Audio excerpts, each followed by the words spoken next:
What's up, MDM? Back with another video, and now we're diving straight into technicals. I'm going to take you guys through my LFWD framework. Now, this is a checklist that I use to base all my trades on. If we meet 6 out of the 6 checks, I know it's an A+ setup and I'm going to risk X amount on a trade.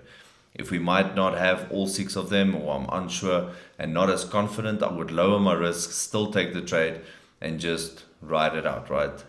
This contains and consists of 6 different key pillars. Pillar number 1 being time and price. You want to trade within your session. We want to trade when the volume is high. We don't trade in low volume sessions because it just influences the profitability of the strategy and the way that we trade. Pillar number 2 is momentum and intent. We all know that saying, the trend is your friend. Now we want to trade where the big players are in the market. We want to go with this, we've all heard that saying, the whales, right?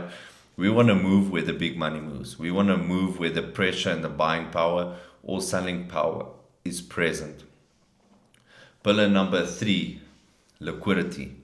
We all know that liquidity moves the market. The market moves from liquidity to liquidity. Sometimes, and most of the times, shown in the form of wicks. We want to look for manipulation and we want to look for price faking out in a certain direction and then moving in the opposite direction.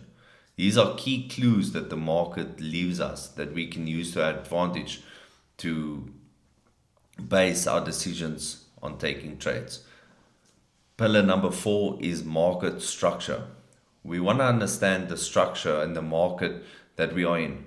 Are we in a more bullish or are we in a more bearish market? Because if we're really in a bullish market, we know that sales are going to be short-lived, right? They're going to be high risk. And that is why structure is so important. We need to understand that the lower time frames make the higher time frames and that price is fractal.